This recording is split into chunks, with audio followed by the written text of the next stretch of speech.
Salam alaikum, on est à Ubud, en plein centre de Bali en fait. Et voici plein de choses que tu pourras faire à Ubud. Bienvenue à Alas Harum. Venez, on va visiter les magnifiques rizières. Let's go. On devait d'abord prendre une navette depuis le parking jusqu'à l'entrée des rizières. Dès l'entrée, on peut y observer une exposition pédagogique autour de l'agriculture et le process de fabrication du café traditionnel balinais. On peut d'ailleurs goûter une variété de thé et de café locaux. Bien sûr, quand on pense aux rizières, on pense à ces fameuses balançoires, puisque c'est un des spots photos. On va s'envoler. Alors on s'est prêté au jeu à plusieurs, car pour les balançoires individuelles, l'attente peut être longue. Si tu veux kiffer ta vie à la balinaise, rejoins-nous pour un prochain voyage en Indonésie. Super, c'est trop bien.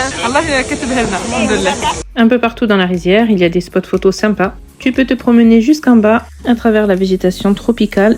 Tu trouveras même une petite mosquée pour pouvoir te poser et prier. Je te conseille de boire une coco bien fraîche, c'était une des meilleures que j'ai vues. On retourne au bus, on est bien rouge, on a bien transpiré. Mais la coco, elle est bien fraîche. Ça fait du bien. Alhamdoulilah. À Ubud, tu peux également visiter le Palais Royal. Et à proximité immédiate, il y a une grande avenue avec un marché, plein de boutiques commerçantes où tu pourras acheter des souvenirs et plein d'autres choses. Retour dans la Gado, cette fois-ci pour du quad dans la jungle. De l'eau, de la boue, du fun.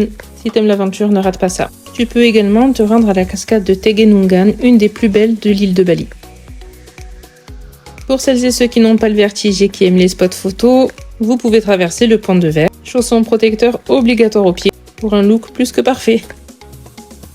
Une descente en bouée pour voyager et s'amuser.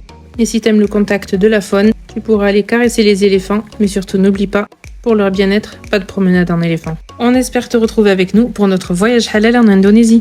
Du 1er au 14 juillet. Bismillah.